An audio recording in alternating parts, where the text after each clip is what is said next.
But next up, we want to talk about now the very latest in the Middle East crisis. Tensions with Iran continue. You know, it seemed like last week, going into the weekend, that there could be some military action from the U.S. That didn't happen to be the case, but now we wait and see if this weekend could possibly be another round of waiting to see if that is going to happen. So right now, for more on this, Fox News correspondent Jennifer Griffin joining us here with a breakdown of the talks that are continuing with Iran in this tension.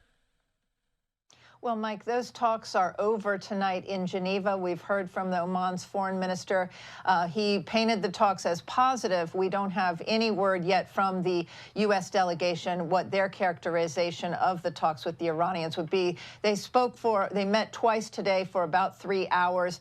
And the Omani foreign minister says that there's an agreement to meet again next week, perhaps even with the IAEA in Vienna. They are meeting from Monday to Wednesday, March 2nd to 4th of next week. We also know that Marco Rubio, the Secretary of State, is supposed to travel to Israel on Monday, and the Gerald R. Ford Aircraft Carrier Strike Group is supposed to go to Haifa, according to the Jerusalem Post, on Monday. But again, all of this is really the decision-making at this point is still at the White House. President Trump met with his security team today. He has a meeting at about 30 minutes, another private meeting, I think, to hear the results of those talks.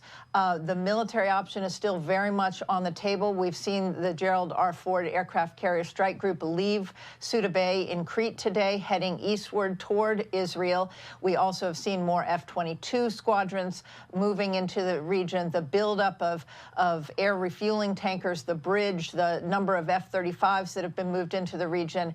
There is a large armada, as the president has said, in the Middle East right now, the largest air and naval set of assets that we've seen in the past 23 years. So right now, very, very tense moments, and a lot weighing on those talks, all eyes on those talks in Geneva and what the U.S. delegation comes back to the White House and tells them occurred during those talks, and whether the president will have the patience to wait another few days or another week while they continue these negotiations, or whether he feels that the Iranians are stringing him along.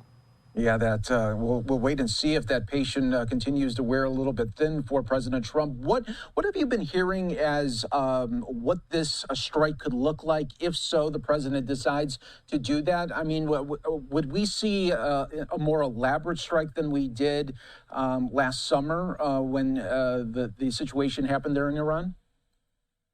I think you would. I mean, what we saw last summer, remember, was 12 days where the Israelis basically took out the air defenses and cleared the way for the U.S. to then come in those final 2 days and strike Iran's nuclear facilities, basically 3 sites, very targeted strikes using the B-2 bombers and other aircraft and warplanes. But those 3 sites, what's notable is that they are still part of these negotiations. So last summer we were told that they were completely obliterated. Well, it seems not quite so obliterated, because there is concerns that the U.S. and the IAEA and Israel don't know where the highly enriched uranium were that the Iranians had, that they believed were buried deep into those mountainsides and crushed by those bombs. But it is not clear at this point whether the Iranians may have moved some of that highly enriched uranium. There's about 400 kilograms of the highly enriched uranium that's unaccounted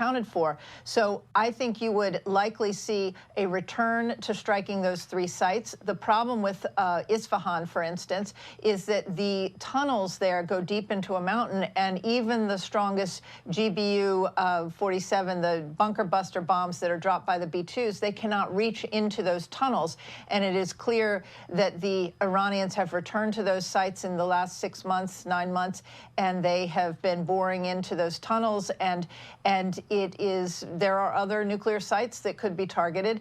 And then you also, given the buildup and what we're seeing, it's hard to imagine that the U.S. and Israel would not also strike at IRGC targets, particularly in the wake of the president's warning that help is on its way, following the brutal crackdown on the protesters that led to, some say, 32,000 Iranians dead in December and January. So we've heard very mixed messages from the White House, from the president, from from the Secretary of State and the Vice President in the last 2 days. At first, we were told that these talks were only going to focus on the nuclear program, Iran's nuclear program, but then we heard Marco Rubio yesterday talking about Iran's ballistic missiles. That's something that Israel has been concerned about. And then you heard Steve Witkoff, one of the key negotiators for the U.S., talk about how Iran could get a bomb within a week. Many people think he may have been exaggerating or misrepresenting or may have misspoken about how quickly Iran could actually get a bomb. But certainly the concern is that the Iranians have